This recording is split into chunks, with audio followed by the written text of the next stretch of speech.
Alright, let's switch gears and talk about how the UMAi portfolios are actually constructed.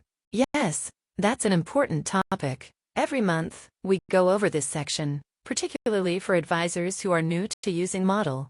So, it's kind of a refresher, but also essential for anyone just getting started with UMAi. Exactly. And we always recommend that advisors view this content alongside the myStockDNA introduction video. That video is available on the UX Wealth website, and it really helps tie everything together. It's good to have that video as a foundation before diving into how the portfolios work.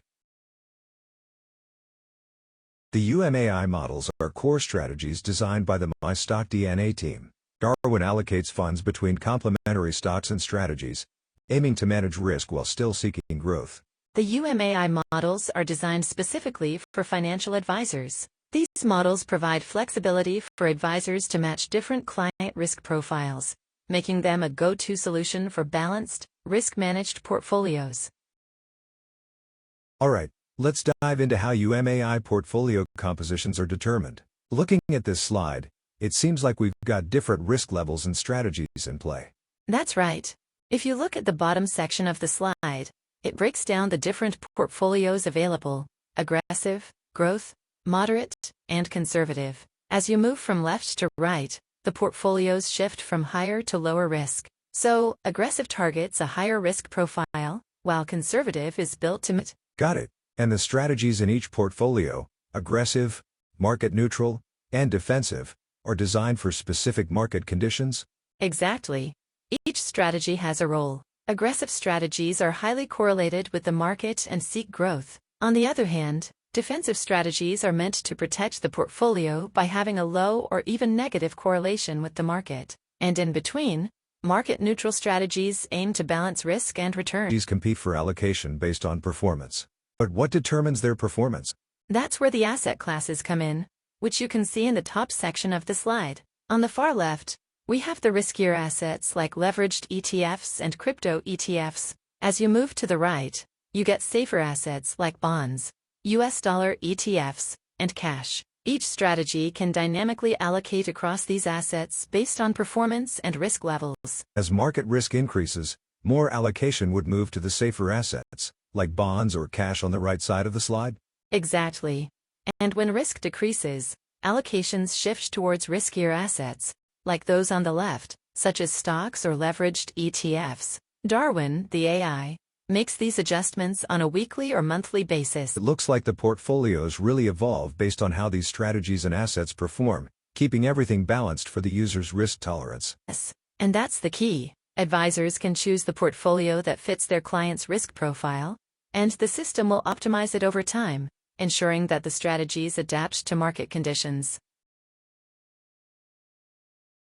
Continuing from the last section, let's talk more about how the portfolios adjust based on market conditions. I think this is where the real magic happens, right? Absolutely. The key thing to remember is that the allocations in the portfolios are always determined by the perceived risk in the market. So when market risk is high, you'll see the allocation shift toward the right side of the slide, favoring more defensive and market-neutral strategies. And those strategies tend to invest in safer assets, like cash, bonds, and gold. Exactly. Those safer assets, things like US dollars, bonds, gold, are where the defensive strategies focus their allocations. This shift helps manage risk appetite, especially in more volatile times. So as we move from more aggressive to more conservative portfolios, the risk levels are adjusted based on the strategy, right? Right. Aggressive portfolios will typically allocate a higher percentage to more aggressive strategies, which lean into riskier assets like stocks or leveraged ETFs. Meanwhile, the conservative portfolios focus more on defensive strategies that favor those safer assets. The system is essentially built to align with the risk tolerance of each portfolio. And I'm guessing this isn't a set-it-and-forget-it situation. There's constant rebalancing going on? Exactly. The rebalancing happens on a monthly basis, shifting between risk-on and risk-off assets depending on how the market is behaving. It's all driven by perceived market risk, so when the market looks unstable, the portfolios adjust to protect the investor. It's fascinating how it all dynamically evolves with market conditions. Thanks for breaking it down. Now that we've covered how the portfolios adjust, let's dive into the strategies themselves. I see some of them use leveraged ETFs. Yes, the ones with a star next to them are the strategies using leveraged ETFs, but they're only available in specific portfolios, like the UMAi modulated growth portfolio with leveraged ETFs. So, they're not included in every portfolio, just those designed for more risk. That makes sense. What about the other strategies? Some seem aggressive, while others are more defensive. Exactly.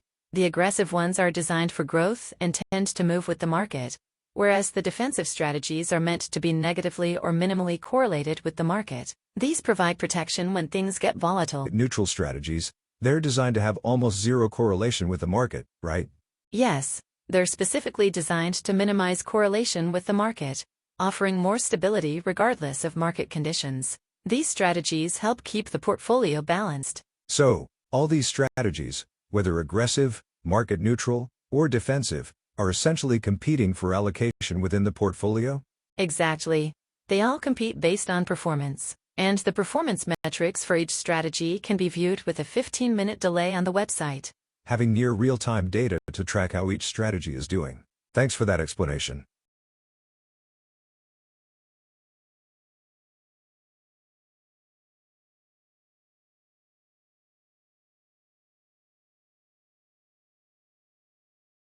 Now, let's cover some key disclaimers about these models. First, they don't use small-cap stocks, naked shorts, options, or futures. There's controlled use of leveraged and short ETFs in selected portfolios.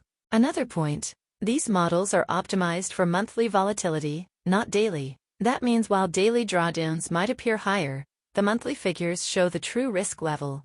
And remember, the models are designed to be boring, like a roller coaster built for kids, meaning it's all about smooth, steady growth rather than wild ups and downs.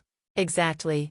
And when it comes to risk, think of it like driving on icy roads. Sometimes it's better not to drive at all than take the risk. Before we wrap up, for anyone who's interested in diving deeper into what we talked about today, there's something worth checking out. Ah, here comes the shameless plug. But seriously, if you're curious about how Darwin works, Sudhir Halla, the CEO, has written a book that covers it all. It's available on Amazon. And if you follow the book closely, by the time you hit the blindfolded chimp chapter, you'll be beating the S&P 500 on your own. No need to rely solely on AI. Exactly. It's all about empowering you to make better decisions, with or without the help of technology.